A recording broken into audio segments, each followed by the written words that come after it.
जलती है ज़माने के लिए, शम्मा जलती है, शम्मा जलती है।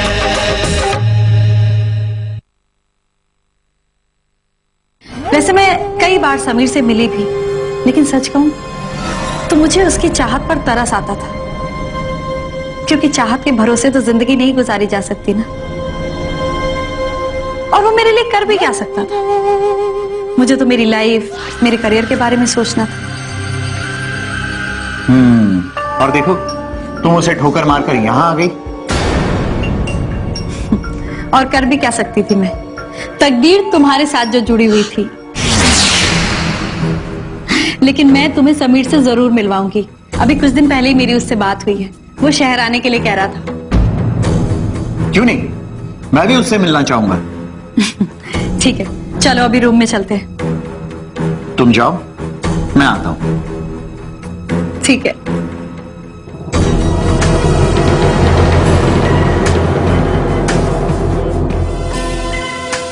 सचमुच गौतमी बहुत ही सच्ची लड़की है। कुछ भी पूछो, सारी बातें खोल कर रख देती है। अब देखिए ना, पल्लवी कह रही थी कि गौतमी किसी समीर नाम के लड़के से प्यार करती थी, तो आते वक्त मैंने उससे समीर का जिक्र कर दिया, तो एक एक करके उसने सारी बातें बता दी। और तो और वो मुझे समीर से मिलवाना भी चाहती। लेकिन उसने ये तो माना ना कि समीर नाम का लड़का उसकी जिंदगी में था और उससे बहुत प्यार करता था। ऐसा तो किसी के भी साथ हो सकता है।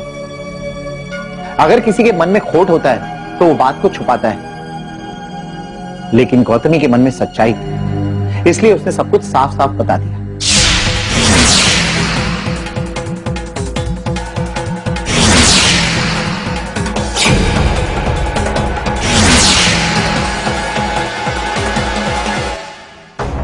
अल्तमश, अल्तमश, बात को समझने की कोशिश कर रहे हो। तुम अदालत अकेले कैसे जाओगे? आज मेरी फिक्र मत कीजिए बड़ी अम्मी, मैं चला जाऊंगा। अच्छा सुनो, मैं शमा को फोन करती हूँ, फिलहाल तो रुक जाओ। नहीं बड़ी अम्मी, मैं चला जाऊंगा, छोड़ो। अल्तमश, रुको। अल्तमश,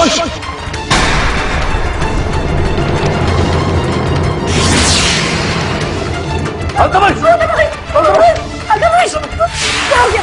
अल्तमश, अभी कैसे गिरा? अल्तमश, अल्तमश, क्या हो गया बच्चा? उठ मेरा बच्चा। अल्तमश, अल्तमश बचाओ तो। अल्तमश, अल्तमश।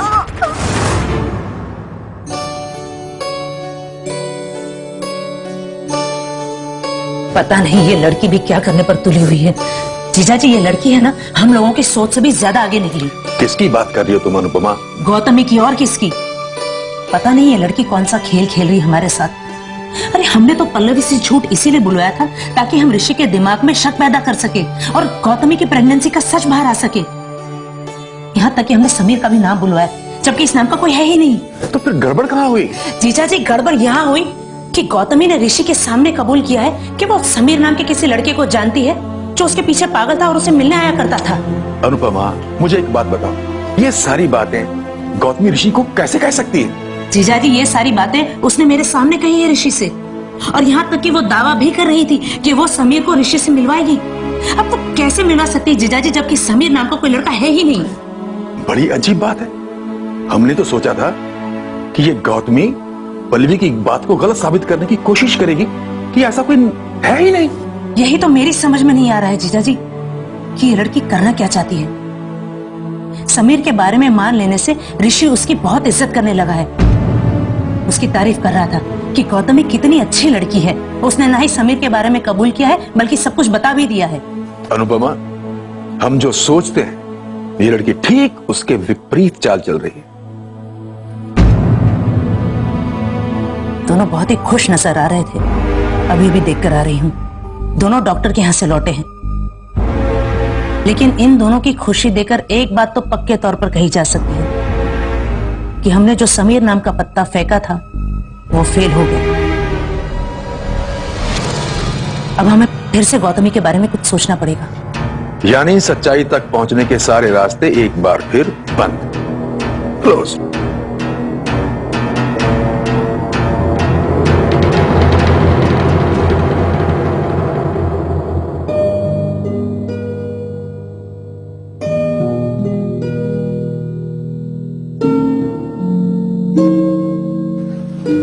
क्षमा, तुमने मुझे अदालत जाने से क्यों रोका?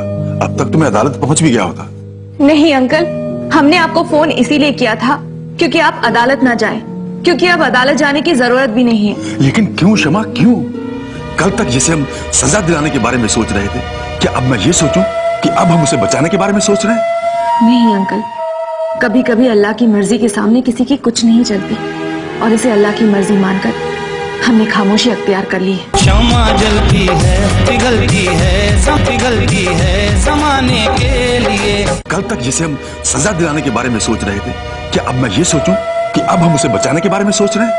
नहीं अंकल, कभी कभी अल्लाह की मर्जी के सामने किसी की कुछ नहीं चलती, और इसे अल्लाह की मर्जी मानकर हमने खामोशी अख्तियार कर ली है। लेकिन क्षमा, अकबर मुझे चैलेंज कर रहा था कि मैं अपने घर के बाहर कदम नहीं निकाल पाऊंगा, और मैंने उससे कहा था कि मैं बाहर भी निकलूंगा, अदालत में भी पहुंचूंगा और सारे सबूत अदालत में पेश भी करूंगा। नहीं अंकल। लेकिन क्यों क्षमा? एक तरफ तो अकबर अपने गुरूर में यह दावा करता है कि जीजाजी घर के बाहर कदम नहीं निकाल पाएंगे, और अब तुम भी इन्हें रोक रही हो। क्योंकि हमारे सामने कोई रास्ता नहीं रह गया है। अगर इन्होंने घर से बाहर कदम निकाला तो न जाने वो सोहा के साथ क्या सुलूक करेंगे। अनजाने में हमसे एक गलती हुई है, ये उसी की सजा है। अकबर चाचा जान ने ऐसी साजिश रची कि हमारी बहन सोहा उनके घर की बहू बन चुकी, और अब उसे ढाल बनाकर वो हमें मजबूर कर रहे हैं। अगर इन्होंने घर से बाहर कदम निकाला तो? नहीं बेटा, तुम चिंता मत करो। अगर जीजाजी की अदालत जाने से तुम्हारी बहन पर आंच आती है तो फिर जीजाजी अदालत नहीं जाएंगे। लेकिन अनुपमा, ये मेरे मान सम्मान की बात है। उसने मुझे चैलेंज किया है और मुझे उसके चैलेंज का जवाब तो देना ही होगा। अंकल, जवाब देने के अल्लाह और भी मौके देगा। कभी कभी हालात ऐसे होते हैं कि मान सम्मान के आगे जिंदगी की कोई अहमियत नहीं होती, लेकिन कभी कभी किसी अपने की जिंदगी के लिए मान सम्मान को भी दांव पर रखना पड़ता है। हाँ जीजाजी, हालात तो यही कहते हैं कि आपको अदालत नहीं जाना चाहिए। अंकल, सारी बातें थम सी गई है। मुकदमे की जरह करने के लिए जमाल चाचा जान लखनऊ से आने वाले थे, लेकिन अब वो भी नहीं आ रहे, और अल्तमश को भी अदालत जाने से रोक दिया गया है। और अगर आप अदालत चले गए तो कुछ भी नहीं होगा, लेकिन सोहा की जिंदगी पर कहर जरूर टूट पड़ेगा। अंकल, हम आपसे गुजारिश करते हैं, प्लीज अदालत मत जाइए।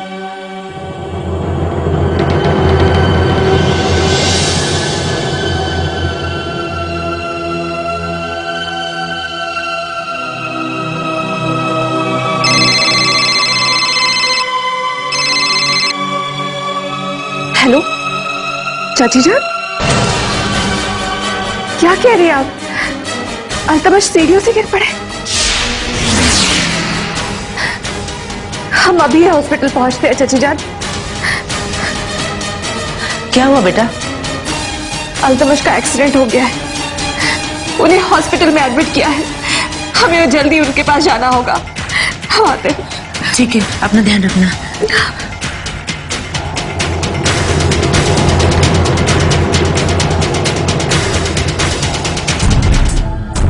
अल्तमश, अल्तमश, डॉक्टर साहब प्लीज प्लीज देखिए, इसका जख्म गहरा तो नहीं?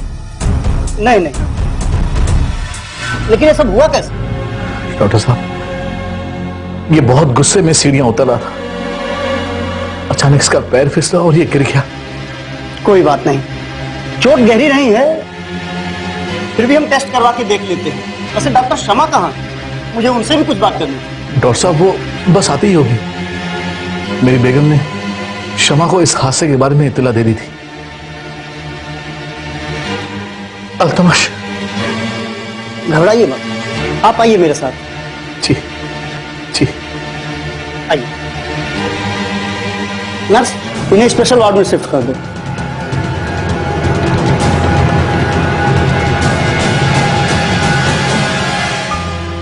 देखिए, अल्तमश की रिपोर्ट आने के बाद सारी पोजीशन साफ हो जाएगी। वैसे घबराने की कोई जरूरत नहीं। चाचा जान, अल्तमश, डॉक्टर, अल्तमश की तबीयत कैसी है? देखिए, परेशान होने की जरूरत नहीं है। और अच्छा हुआ आप आ गई, मैं आप ही के बारे में पूछ रहा था। जी कहिए डॉक्टर। मैंने आपको बताया था ना कि वो आंखों के बहुत बड़े डॉक्टर आने वाले हैं। जी आपने बताया था। तो वो डॉक्टर आ चुके हैं और इस समय यही हैं। मैं चाहता हूं एक बार आप उनसे बात कर लें। देखिए, इस समय अल्तमश घायल है और उसके सर में चोट भी लगी है। ऐसे में अगर उसके आंखों का भी ऑपरेशन हो जाए तो बहुत अच्छा रहेगा। डॉक्टर साहब ये तो बहुत ही अच्छी बात है। हाँ, लेकिन इसके लिए आपको डॉक्टर मुरलीधर से बात करनी होगी। उन्हें ऑपरेशन के लिए मनाना होगा, क्योंकि वो बिना अपॉइंटमेंट के इंडिया नहीं आते। ये तो संजोग अच्छा है कि वो इस समय यहाँ हैं। अब उनको मनाना और तैयार करना ये आपकी जिम्मेदारी। हम बात करेंगे उनसे, हम मनाएंगे उन्हें। हम उनसे कब मिल सकते हैं डॉक्टर? इसके लिए आपको थोड़ा सा इंतजार करना पड़ेगा। फिलहाल वो किसी की आंखों का ऑपरेशन कर रहे हैं। जैसे ही वो बाहर आते हैं आप उनसे मिल लीजिए। जी डॉक्टर। Thank you doctor.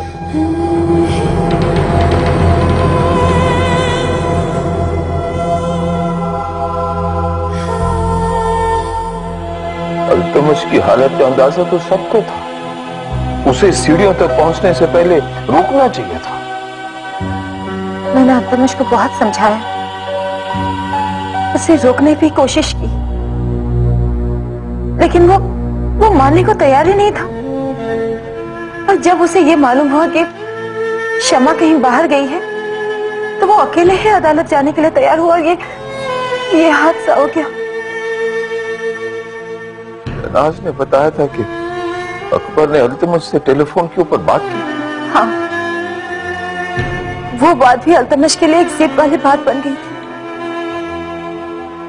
अब्बा जान, ये सोचकर बहुत अफसोस होता है। हम सब तो यही चाहते थे कि अल्तमश अदालत ना जाए, इसलिए हम उसे रोकने की कोशिश भी कर रहे थे। लेकिन इसे रोकना बहुत ही मुश्किल था। अब देखिए ना, अल्तमश अदालत नहीं जा पाएगा। वो तो अस्पताल में पड़ा है। पता नहीं इसमें भी अल्लाह की क्या मर्जी है। वो अल्लाह जो कुछ करता है अच्छे के लिए करता है।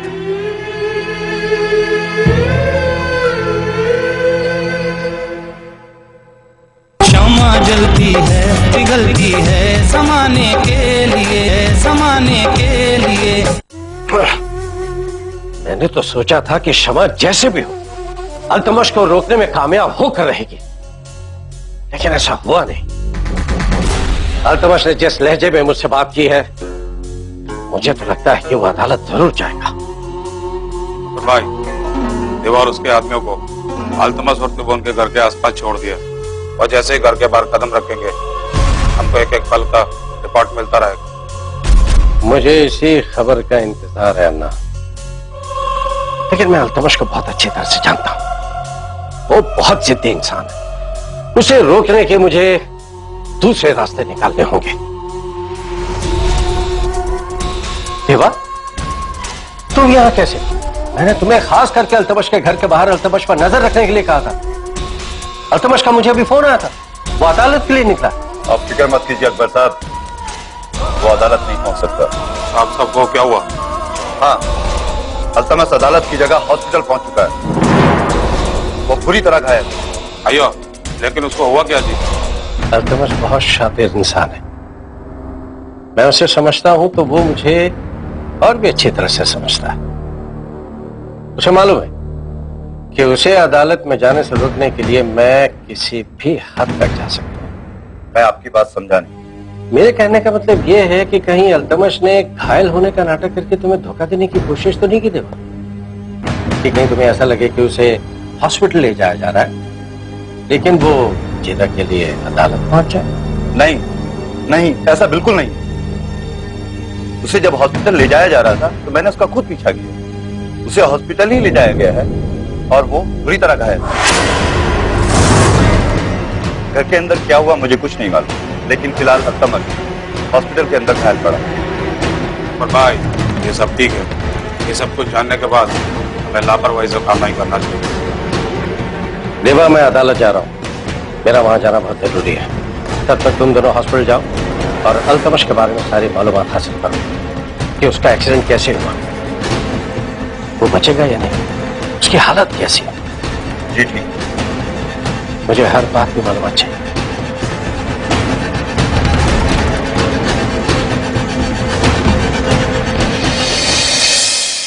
मौसी जी, अगर गौतमी ऋषि को ये समझाती तो यही समझाने की कोशिश करती ना कि मैं झूठ बोल रही हूँ, लेकिन उसने तो ऋषि के सामने यही मान लिया है कि समीर नाम का लड़का है और जो उसे प्यार भी करता है। हाँ बहू, बच्चे को लेकर हमने इस बात को उलझाने की कोशिश की थी, लेकिन ऋषि की खुशी देखकर ऐसा लगता है कि अगर गौतमी मां बनने वाली है तो उस बच्चे का बाप ऋषि ही है, और शायद इसीलिए ऋषि पूरी तरह से गौतमी की मुट्ठी में है।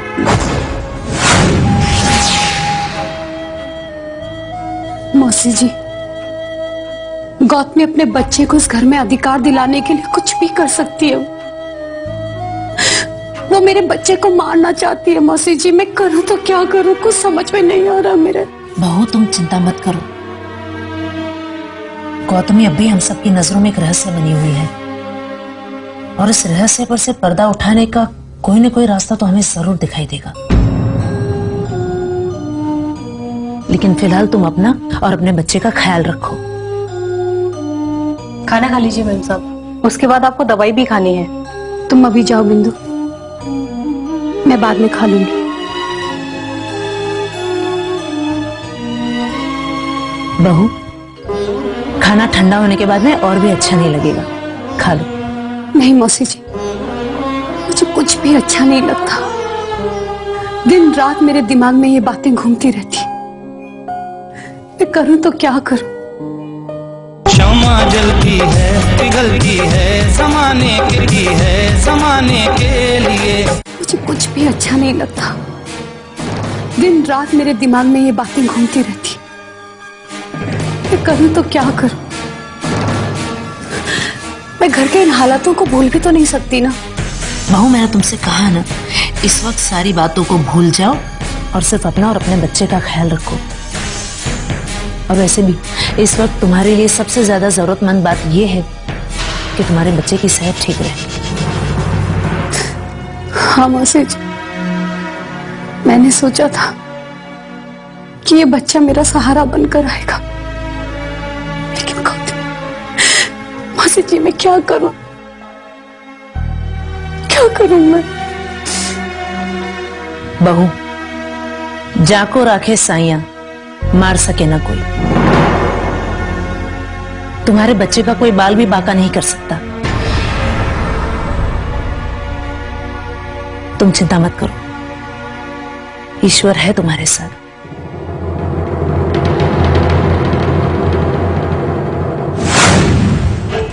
गुजरता हुआ एक एक पल हमारे लिए बहुत मुश्किल होता जाएगा। पल्लवी के बच्चे को रास्ते से हटाना हमारे लिए और मुश्किल होता जाएगा। कजरी, आप बिल्कुल ठीक कह रही हैं, लेकिन अब तक हमने जितनी भी कोशिशें की उनमें से अगर एक कोशिश भी कामयाब हो गई होती तो आज हमें इस तरह परेशान नहीं होना पड़ता। कोशिशें नाकाम हुई है, तभी तो हमें सोचने की जरूरत है कि हम पल्लवी को वो दवाई किस तरह से पिला सकते हैं और पल्लवी के बच्चे को रास्ते से हटाने के और कौन कौन से तरीके हो सकते हैं। इस बात के खुलने के बाद हर वक्त सबकी नजर हम पर रहती है, यहाँ तक कि बिंदु भी सतर्क रहने लगी है। और आपकी बहन पल्लवी तो सतर्क हो ही चुकी है। हाँ ठीक है, उनके सतर्क हो जाने का मतलब ये नहीं कि मैं अपना मकसद भूल जाऊं। पल्लवी को ऋषि की जिंदगी से दूर भेजने के लिए पल्लवी के बच्चे को इस दुनिया में आने से रोकना होगा।